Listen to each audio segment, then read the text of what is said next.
રામનવમીનો તહેવાર હતો અને ફીણાવ ગામે મહાયજ્ઞનું આયોજન કરવામાં આવ્યું હતું.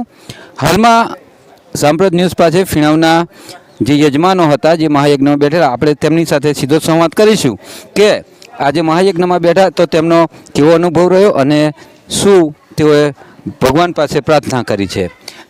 આપનું નામ? મારું નામ છે પટેલ ધર્મેન્દ્ર કુમાર ભૈલાલભાઈ. જે આજે તમને મહાયજ્ઞનો લાભ મળ્યો છે, ત્યારે આ મહાયજ્ઞ વિશે આપનો અનુભવ કેવો રહ્યો અને આપ શું કહેવા માગશો? મને શ્રી રામનવમી નિમિત્તે મહાયજ્ઞનો લાભ મળવો એ બહુ ભાગ્યની વાત હતી કે જે અમે તેનો લાભ લઈ શક્યા, એનો ટાઈમ કાઢીને યજ્ઞની અંદર બેસી શક્યા. બહુ ખૂબ ખૂબ આનંદ થાય છે અમને.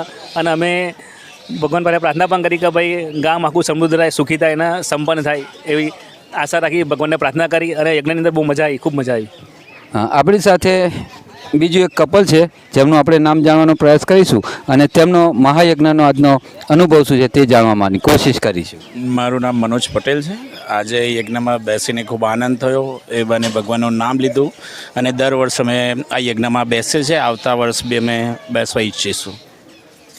આ મહાયજ્ઞ અહીંયા પૂરો થાય છે ત્યારે એક બીજા સ્થાનિક યજમાન આપણી પાસે છે, ધવલભાઈ મારા મિત્ર છે, અને આપણે તેઓને પૂછ્યું કે આપને આજનો કેવો દિવસ લાગ્યો અને મહાયજ્ઞમાં આપણને કેવો અનુભવ થયો? રામનવમીનો આ યજ્ઞમાં બેહવા મને તક મળી. હું ખૂબ આનંદ અનુભવું છું. અને જે ફીણાવ ગામમાં રામજી મંદિર આગળ જે યજ્ઞ થયો અને આ જે અમારા છોકરાઓએ અમને આ મહેનત કરીને જે આયોજન કર્યું એમનો હું ખૂબ ખૂબ આભાર માનું છું. તો यहाँ યજમાનો સાથે સીધો સંવાદ કર્યો અને હવે થોડી ક્ષણોમાં ફીણાવમાંથી શોભાયાત્રા નીકળનાર છે. તો આવો આપણે પછી જોઈએ શોભાયાત્રા અને ફીણાવનું ભક્તોનું પૂર જે ઉભરાવાનું છે તેની આપણે થોડી ક્ષણોમાં નજરે નિહાળીશું.